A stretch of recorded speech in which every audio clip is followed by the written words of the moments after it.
My name is Srijib. I used to be in Singapore in an ad agency. I was a regional director of Publicis. So basically what I wanted to do was, I'd spent most of my life in India working in a local market. Then I moved to Singapore working in a regional market.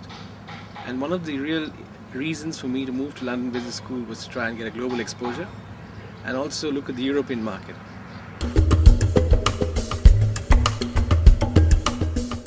You will have a situation where you have many good resumes, all looking the same.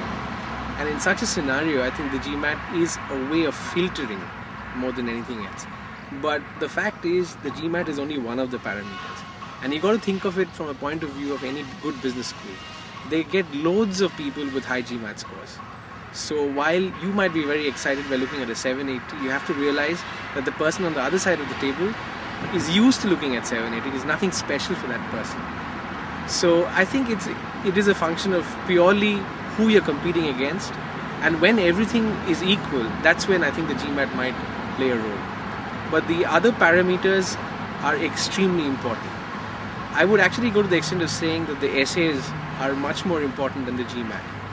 Essentially because it gives you a picture of who you are, what your aspirations are, and helps enables a school to paint a picture, which a GMAT doesn't do.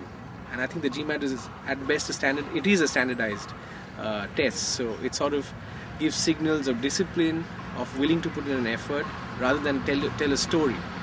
And schools these days are looking for stories. So I would actually put essays as a more important criteria than the GMAT. All good B schools do is ensure that you give the GMAT just as a way to ensure that you put in a certain amount of effort, you're willing to take a break in life, there is a certain amount of commitment. And that's just the first step. Then they get into essays where they try and get a picture of who you are, and then you have the interview where they sort of validate the stories that you've written in the essay. And then you have these three parameters, and you combine that with something like recommendations, which I think is also very important. And I think it's important that you choose the right person to recommend you. And when you see all of this as a whole, it's only then that the school reaches the decision of who to take and who not to take. But in terms of importance, I'll again go back to saying that I think essays are foremost, followed by GMAT, followed by recommendations, and then last but not the least is the interview.